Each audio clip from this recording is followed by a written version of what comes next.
Welcome to the Pub Date Podcast, the show where two book broads discuss what should happen before, during, and after your book publication date. Brought to you by Broad Book Group, with your hosts Vanessa Campos and Jen Dorsey.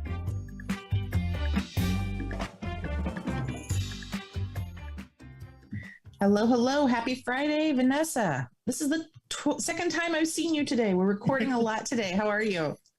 I'm good. And it's always really nice to see you twice in a day. I know. The more FaceTime, the better. It almost feels like we're together in the same room. Almost. Well, we're so excited today because we have an old pal of mine on the podcast. Going back, we were trying to figure out before we officially started recording today. It's been probably about 20 or so years since we have seen each other and talked to each other, but he's a fantastic author who I worked with at the very beginning of my career, way back when I lived in Indianapolis. And I'm just so thrilled to have him on today because we're going to talk about a lot. But the reason I thought of him is because we have not yet done a show about how to promote your book and your brand on Twitter. And this gentleman does a fantastic job of this. I'm always learning interesting things about his books and his projects from his tweets. And so we thought, well, this is the perfect time to bring him in and have this conversation. So today I want to welcome my old friend, Ray Boomhauer. He is the senior editor of Indiana Historical Society's historical magazine, Traces of Indiana and Midwestern History. He is what I would consider a very well-known public scholar and writes a lot of historical content. And he's got more books than I can even begin to mention here. We don't even have time to talk about all of them. But he's got quite a few. One we worked on together, The Country Contributor, The Life and Times of Juliet B. Strauss.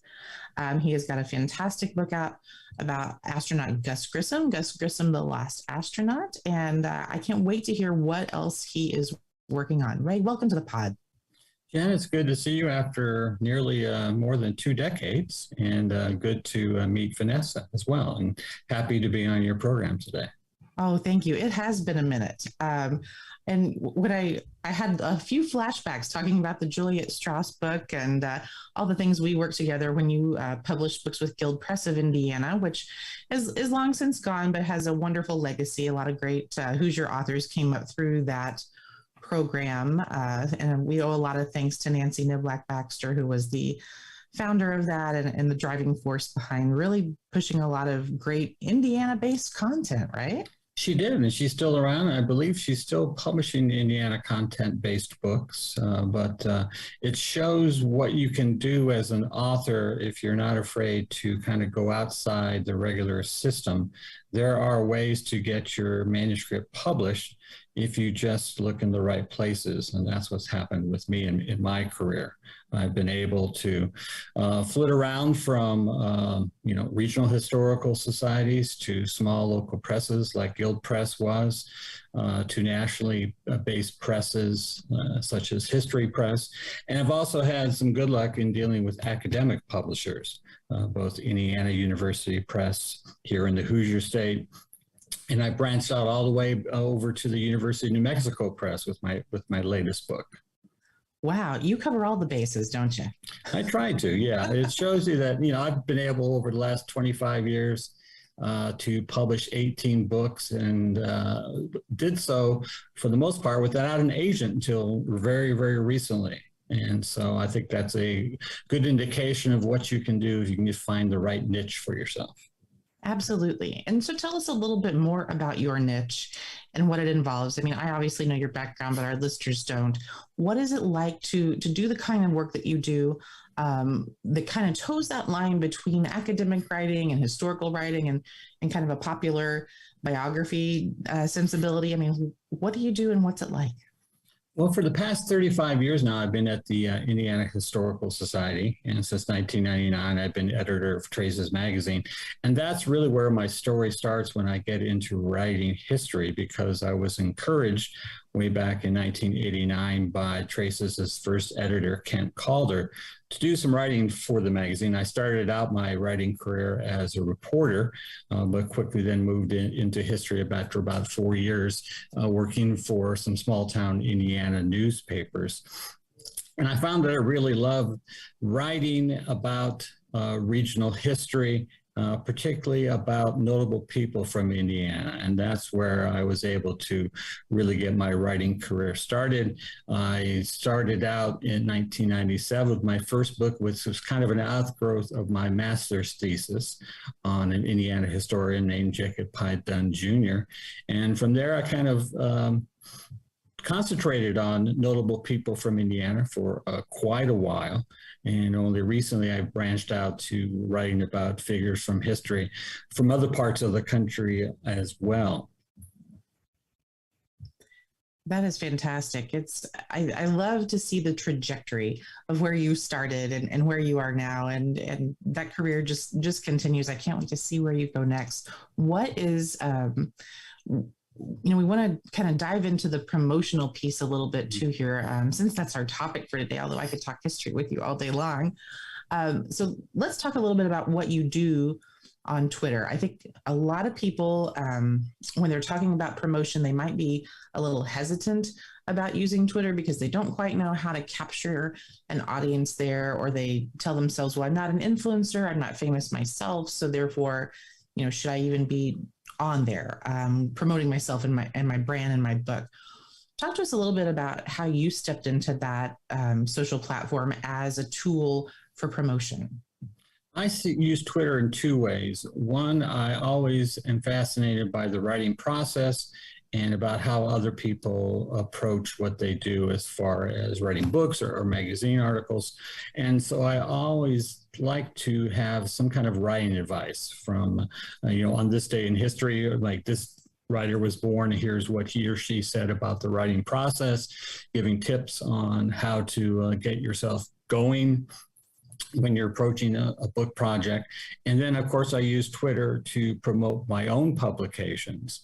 And I have this large corpus to draw upon that I can use on Twitter, and also as a way to promote what I'm working on for my next book project. And I always like to say that, don't waste anything if you're a writer. I know that when people approach a project, sometimes they go down one avenue that doesn't work, so they start over again. But don't throw anything away. Keep it, because you can then use it again, as I say, cannibalize what you don't use and use it on Twitter. Either through, like I have a Blogspot site that I use quite a bit to connect with my Twitter posts, but you can do it on Twitter as well. So use anything you have to promote what you're doing or what you have done with your book projects. That's right. I love that, because I think that this is me dipping my toe into TikTok. There's a nice little song that's going around and saying, everything is content. Don't forget to record it. Because literally everything is content. And I know that that's something that we love to share with our authors and remind them, hey, just because it didn't make it into your book doesn't mean that it's not good. It just means that you get to share a little bit of more insight into, your process. In regards to Twitter, what would you say are your most popular and shared posts? Probably having to do with the quotes or writing tips that I often post from writers from the past. They seem to get the most reaction. Also posts that kind of tie into what's going on in the world. If I can make those kind of connections with the people I've written about in the past, then I might have something to say about current news items or what's going on in the world. Those seem to do well in addition to my other posts. I took a little bit of a detour on your Twitter account and on your Blogspot account, and I got a lot of memories from being in high school and reading Zen books. Zin's history of the United States, people's history of the United States. So I love that there's a little bit of a connection here. I love that you include images. I love that, you know, it's bringing a little bit to life, and it's not a lot. It's just like, here's a little blip, and just kind of gets you interested. Have you found that pairing images with text are more engaging with people, or is it text versus images without text? What do you see is really what resonates with your audience? I think really what I found over the years, and particularly working with Traces Magazine, which is a good combination of text and images, that you have to have those things melded together to get the best response from readers, because just having all text is sometimes might be a little too much for people to handle. So if you can break that up by using illustrations that go along with what you're writing about, that really hits, I think, with readers. I guess I'm interested because they can make those connections between what you're writing about. If they can see it and get, you know, they have a better idea of what's going on in your writing. I would agree with that. And I think you did an exceptional job of that with your book launch this past year. And can you please tell me how to say the gentleman's name, because I don't want to get it wrong? It is Richard Tregaskis. Reporting under fire from Guadalcanal to Vietnam. He's a World War II correspondent, probably best known for writing the best-selling book Guadalcanal Diary. And so when I knew that book was coming out, went on Twitter right away and tried to promote him and, let people know that I was working on a book about him, and tried to let my Twitter followers know more who he was, because sometimes you write about a person and not everyone has heard about him or her. And so you want to present them and promote them to the public so that when the book is out there and available, they'll know a little bit of something about them, or you kind of whet their appetite for what's going to be in your publication. Sure. And to me, the imagery that you used in the promotion of that book really brought him to life and brought to life the kind of writing he did. And it obviously gave me big Ernie Pyle vibes, whom you've also written about. Yeah. Another good war correspondent. That's right. Hey, the Ernie Pyle School of Journalism at Indiana University has a lot of beautiful imagery from his life as well. So, to me, it really, the way you promoted it bridges such a gap between what we don't know and what we think we know about a person in a book. And, it's a dramatic story in many ways, because, he was involved in combat across the globe, from the Pacific to Europe and North Africa and Italy, and then, involved with storming across Europe into Nazi Germany. So those are dramatic scenes, and you want to make those connections with him and what he was reporting on and what he was seeing, because he's one of those correspondents who really had a narrow view of the war. He wasn't looking at the big picture, the movements of armies and divisions, but like Pyle, he was up there at the front with the men doing the actual fighting and giving you reports from what he personally saw. And so making those connections with my Twitter followers was very important. I wonder if he ever imagined that he would be a Twitter superstar. Probably not. Twitter would have been. Yeah. Unlikely at that time, I think. Unlikely for sure. How early on in your writing process did you start sharing content with your audience? I really started, I start with the idea of the book project. I sometimes muse on my Twitter account about, what's going to be my next project. I say, here's a couple of ideas I have. I wonder what's going to, what will it turn out to be? And then once I have a firm idea of what I'm working on, as I go along through that process, I'll, tweet out tidbits of what I've learned about the subject's life.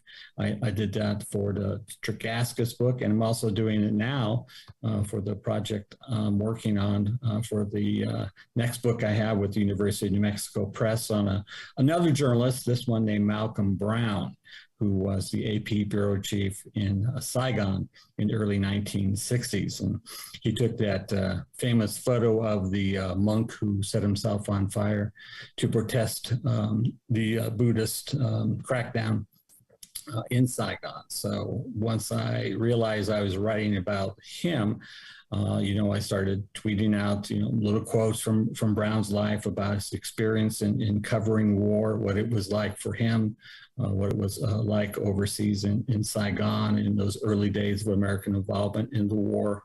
And I mentioned earlier about, don't waste anything. I had written earlier a prologue that I thought would be a good fit for my book, but in conversations with my agent, I realized that's not quite as dramatic enough opening for the book. So I set it aside, but I thought, well, this is a good slice of life. It's kind of one day in his life as the bureau chief in Saigon.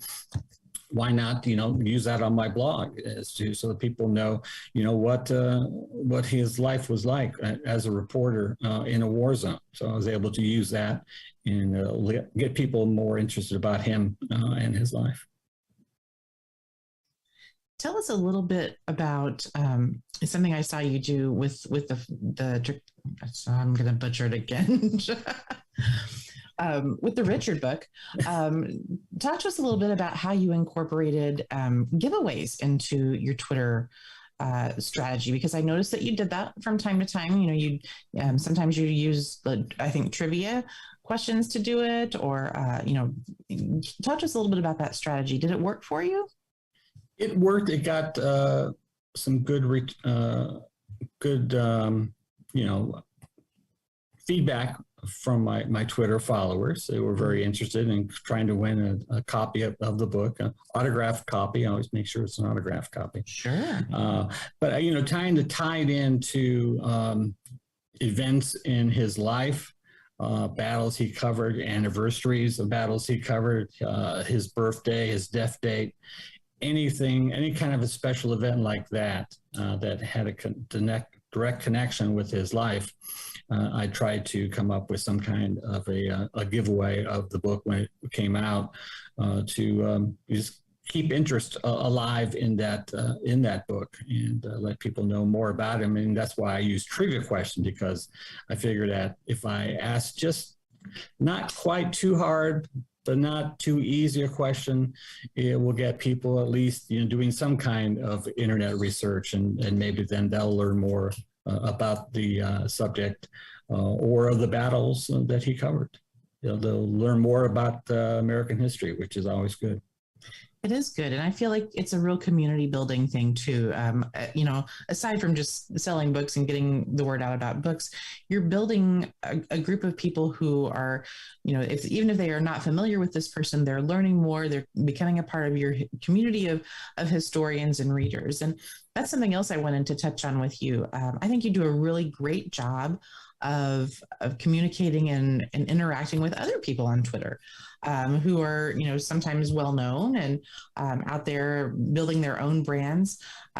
Could you tell us a little bit more about that? I mean, I feel like it's a very organic thing for you, and I think that's why you do it as well as you do. But what is that like to interact with other authors, writers, journalists, and how do you see that as being part of your content ecosystem? Making those connections, I think, is very important, particularly if you're writing in a specific genre. In my case, it's biography. So I belong to the Biographies International Organization.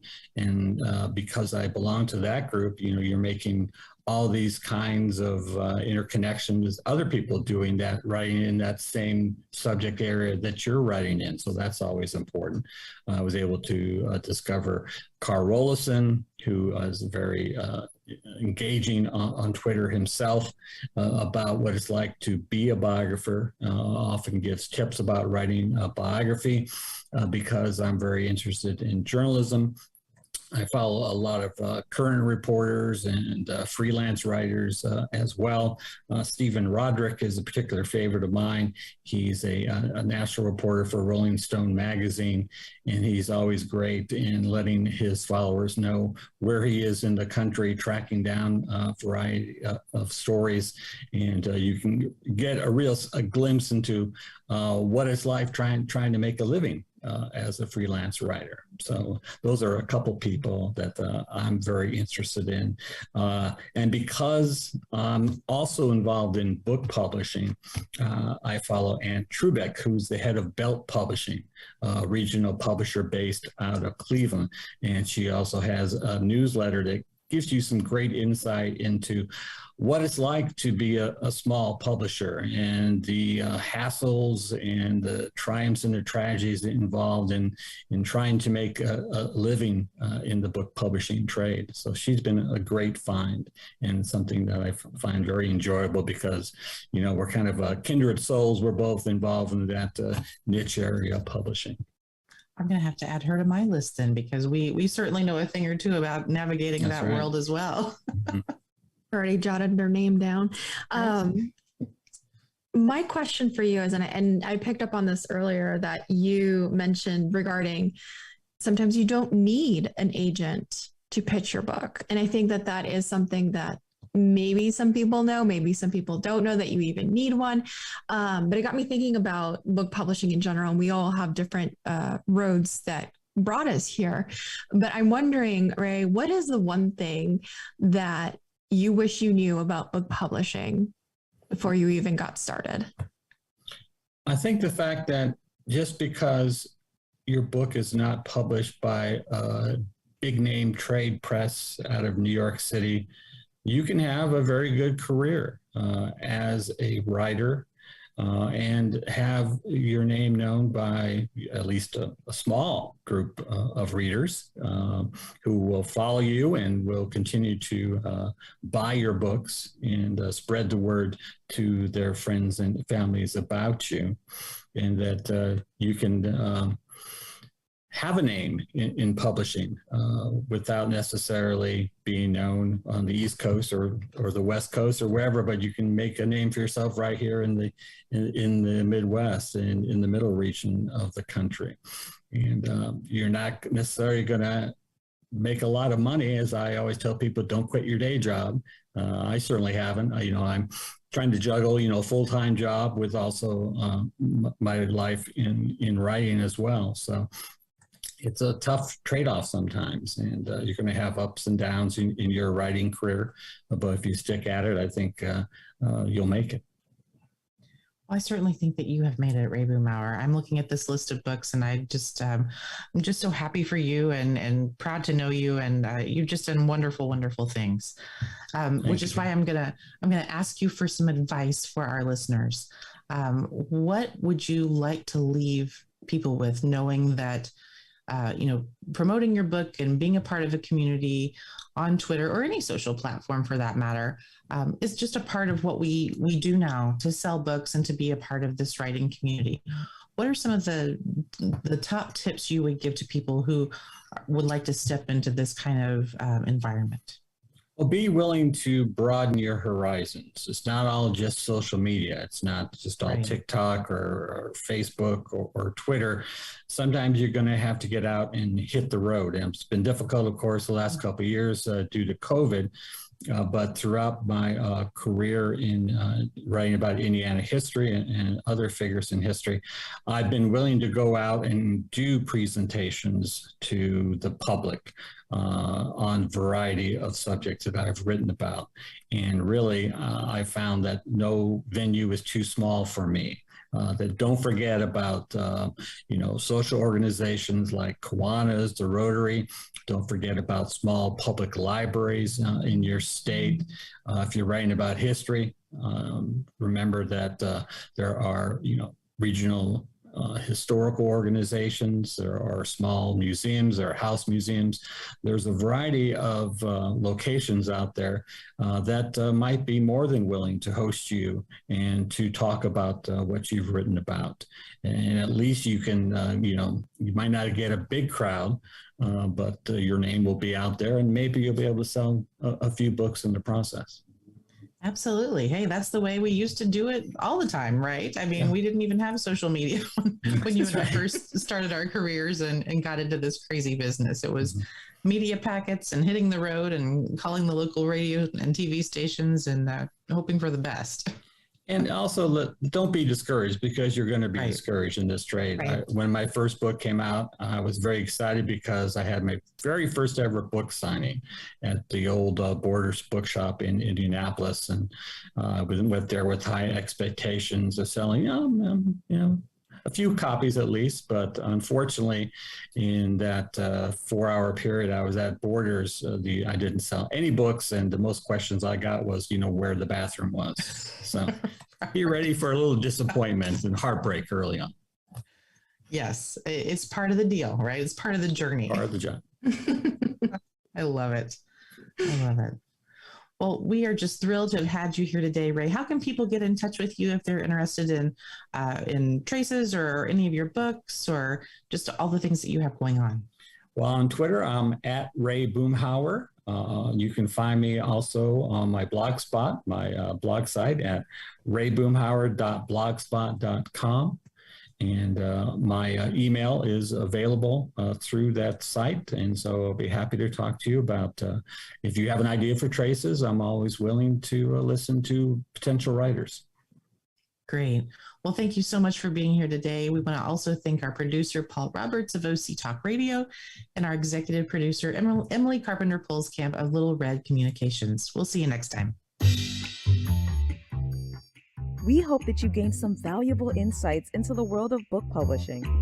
Head over to broadbookgroup.com to learn more about us and all our services. And be sure to check out all our social media at Broad Book Group. Until then, keep publishing.